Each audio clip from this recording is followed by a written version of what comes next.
నిజాం ప్రభుత్వము గొర్రెలు మేకలు మేపుకునే వారికి ఫారెస్ట్లో గ్రేజింగ్ రైట్స్ ఇచ్చింది. దాని పేరు ఫారెస్ట్ గ్రేజింగ్ రైట్స్. బంచరాయి భూమి, బన్ అంటే అడవి, వనం, వన్ చరాయి అంటే మేత. వాళ్ళకు బంచరాయి భూములను ఇచ్చింది. ఇక అడవిలో మేపుకోవచ్చు ఎక్కడైనా. నల్లమల్లో మేపుకునే హక్కు ఉండేది, ఆదిలాబాద్లో మేపుకునే హక్కు ఉండేది, కొండల మీద అంతా మేపుకునే. దక్కన్ పీఠభూమి కాబట్టి తెలంగాణ అంతా కొండలు, కొండల మీద అడవులు అన్నీ మేపుకోవచ్చు. వాళ్ళకి హక్కు ఇచ్చింది, అడవిలో మేపుకునే హక్కు. అది తర్వాత వచ్చిన ప్రభుత్వాలు క్రమక్రమంగా రద్దు చేసినాయి.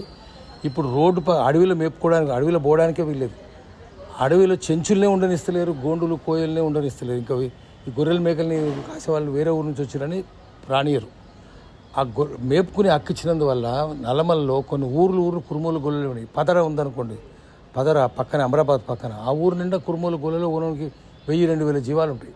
మస్తు సంపద, చదువుకోరు వాళ్ళు, కానీ 1000-2000 జీవాలు ఉంటాయి. సంతోషంగా ఉంటారు వాళ్ళు.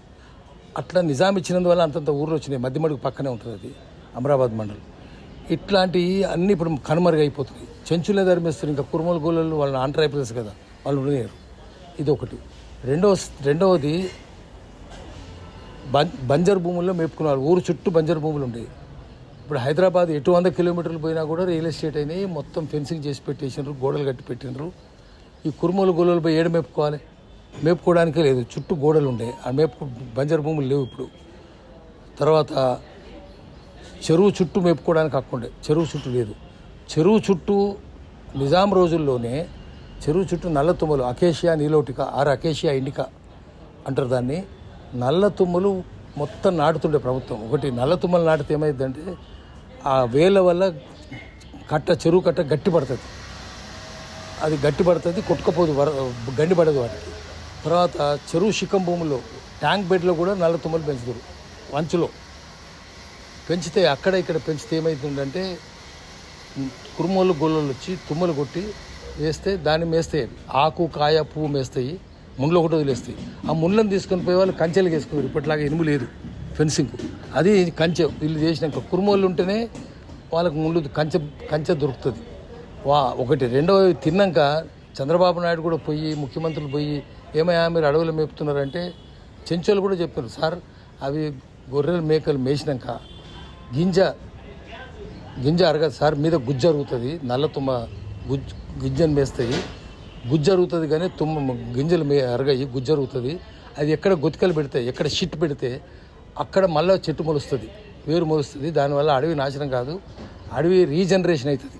ఫారెస్ట్ రీజనరేషన్కి ఉపయోగపడతాయి అవి.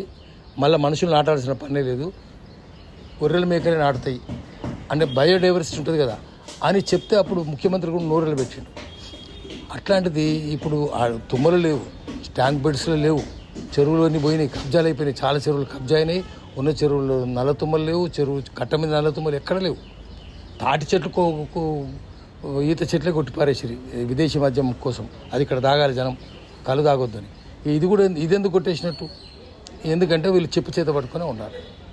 బీరప్ప గుడికి పోయి అట్నుంచి నల్ల తుమ్మలు లేవు. బీరప్ప గుళ్ళు లేవు, ఇప్పుడు దేవుళ్ళు లేరు, ఒగ్గు కథలు లేవు. ఆఖరికి వాళ్ళ కల్చర్ పోయింది, వాళ్ళ సంస్కృతి పోయింది, వాళ్ళ ఆర్థిక వ్యవస్థ కూడా దెబ్బతిన్నది, సామాజిక వ్యవస్థ కూడా దెబ్బతింటుంది. మహబూబ్ నగర్ నుంచి జనము కొండల మీద పోయి, నల్లమల్ల కొండల మీద అచ్చంపేటలో మెప్పుకునేది. కానీ ఇప్పుడు ఆ అచ్చంపేటలో నేర్పుకోలేకపోతే వాళ్ళు ఆదిలాబాద్ దాకా పోతున్నారు, మహారాష్ట్ర కూడా పోతున్నారు. అక్కడ చాలా కష్టపడుతున్నారు. 5 నెలలు 6 మన్యం పోతున్నారు వాళ్ళు. అంటే వలస పోతున్నారు గొర్రెల మేకలు తీసుకొని.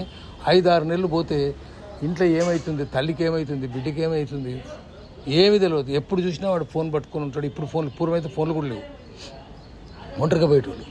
ఇది వాళ్ళ జీవితం చాలా దుర్భరంగా తయారైంది. కానీ హైదరాబాద్లో 4 ప్రసిద్ధి చెందినాయి. నెహ్రూ పోలీస్ యాక్షన్ తర్వాత చెప్పిండు, what does Hyderabad remind you అని పోలీస్ యాక్షన్ నెహ్రూని అడిగితే ఆయన 4 మాటలు చెప్పిండు. హైదరాబాద్ మేరే క్యా యాద్ దిలాతి బోలేతో షేర్వానీ, బంద్ గలా కోట్, షేర్వానీ, బిర్యానీ, ఇరానీ, కుబానీ అన్నారు. కుమాని ఫల్, కుమావిల్స్లో పండుతుంది, అది ఆప్రికాట్ ఫ్రూట్.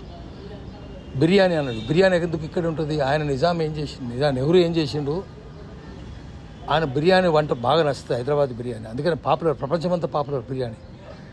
తీసుకొని పోయి వంటోడిని, షెఫ్ను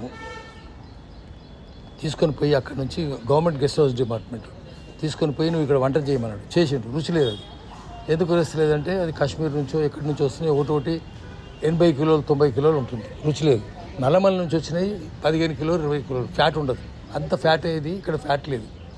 సలీం అనే షెఫ్ వంట మనిషి ఎందుకు లేదు అని అంటే నల్లమల నుంచి తెస్తుంటే సార్ రుచి ఉంటాయి అంటే నల్లమల నుంచి లారీలు వ్యాగన్లు పోయేటి ఢిల్లీకి నెహ్రూ గెస్ట్ హౌస్ కోసం అందరికీ ఇదే పట్టి అది ఎందుకుంటాయి అంటే కొండలు ఎక్కి దిగడం వల్ల వాటికి ఫ్యాట్ రాదు. అట్లాంటిది ఆ గొర్రెలు ఇంత ప్రసిద్ధి బిర్యానీకి హైదరాబాదు. ఆ బిర్యానీ ఏమైంది ఇప్పుడు ఎక్కడుంది? మన గొర్రెలను కురుమలు మేపనీయకపోతే గొర్రెల కాపర్లను వాడు పైకి ఎక్కుతలేడు. ఇక్కడ ఎక్కి దిగుతున్నాడు వేరే విషయం. కానీ నల్లమల ఏమైంది? నల్లమల దేనికి ప్రసిద్ధి? గొర్రెల మేకలకు ప్రసిద్ధి. ఇప్పుడు మొత్తం నాశనం అయిపోయింది నల్లమల. తర్వాత షీప్ రీసెర్చ్ స్టేషన్ ఇది అక్కడ మహబూబ్నగర్లో అది పోయింది. తర్వాత ఇది ఉండేది గొంగడి తయారీ కేంద్రాలు ఉండేవి. గొంగడి తయారీ కేంద్రాలు పోయినాయి, అన్నీ నాశనం అయిపోయినాయి. ఒక్కటొకటి పోయినాయి. ఫస్ట్ వాళ్ళ ఆర్థిక వ్యవస్థను బాగు చేయాలి. ఎందుకంటే మామూలుగా కార్ల్ మార్క్స్ కూడా ఏం చెప్పిండంటే economic exploitation is foundation for any social structure. ఏ సామాజిక సౌధానికైనా పునాది ఆర్థిక దోపిడీ అన్నాడు. ఆర్థిక దోపిడీ చేయడానికే ఈ గొర్రెల మేకలంతా నాశనం చేస్తున్నారు, ఆ వృత్తిని నాశనం చేస్తున్నారు. అందుకని మళ్ళీ ఇప్పుడు నిజామే బెటర్ అన్నాడు. నిజాం చెంచులకు 1,80,000 ఎకరాలు ఇచ్చాడు. చెంచు దాని పేరు చెంచు రిజర్వ్ అన్నాడు. ఏమండార్ఫ్ రికమెండ్ చేస్తేనే ఇచ్చాడు. ఏమండార్ఫ్ రికమెండ్ చేస్తేనే ఏమండార్ఫ్ దర్బార్ కేస్లాపూర్లో పెట్టింది. ఆదిలాబాద్ జిల్లా ఏమండార్ఫ్ రికమెండ్ చేస్తేనే వీళ్ళకి ఫారెస్ట్ గ్రేజింగ్ రైట్స్ ఇచ్చింది. ఉండాలి మెయిన్ ఇవ్వాలని చెప్పిండు. వాళ్ళు చెప్పింది నిజాం చెప్పింది కూడా మొత్తం భూములన్నీ లాక్కున్నారు. చెంచులను బతకనిస్తలేరు. చెంచు రిజర్వ్ ఏది ఆయన సరిహద్దులు కూడా చెప్పిండు. కృష్ణానది, దారవరం వాగు, ఫర్హాబాదు, కాకలేటి వాగు, అట్లా మళ్ళీ లింగాల అట్నుంచి మళ్ళీ కృష్ణానది ఇంత మధ్యన కొండల హైట్ కూడా రాశారు.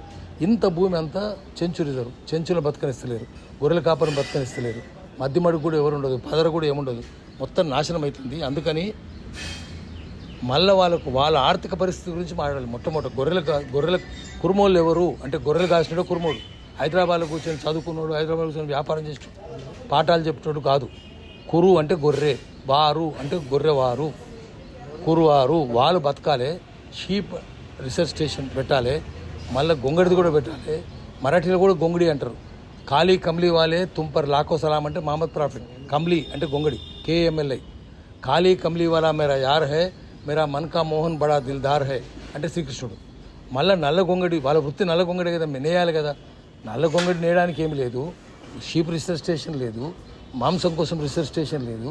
అన్ని కషాయాలకు తీసుకొచ్చేసి ఇచ్చేసారు. ప్రభుత్వమే కషాయింది కాబట్టి కషాయాలను పెంచుతున్నారు. మళ్ళీ వాళ్ళ వృత్తిని బాగు చేయాలి. వృత్తిని బాగు చేయాలంటే ఫారెస్ట్ గ్రేజింగ్ రైట్స్ ఇవ్వాలి. బంజర్ భూములు మేపడానికి లేదు కాబట్టి దానికి ప్రభుత్వమే ఆల్టర్నేటివ్ ఆలోచించాలి. అది కష్టమైన పని అయితే ప్రైవేట్ ల్యాండ్ కనుకైతే మళ్ళీ చెరువుల చుట్టూ నల్ల తుమ్మలు నాటించాలి. ఎందుకు నాటిస్తారు? ఎందుకు కొట్టేసినారు? సో వాళ్ళ వృత్తి వాళ్ళ జీవనాధారం ఆలోచించాలి ప్రభుత్వం. కానీ ఏదో పైన కూర్చొని బిర్యానీ ఆలోచిస్తామంటే అది వ్యాపారం అవుతుంది. వ్యాపారాల కోసం కాదు. అడవిలో వాడు భార్య పిల్లలు వదిలిపెట్టి 6 నెలలు 7 నెలలు మన్యం పోయే గొర్రెల కాపరుల గురించి ఆలోచించాలి. అప్పుడు ప్రభుత్వం వాళ్ళకు ఆర్థికంగా లాభం చేసినట్టు అవుతుంది.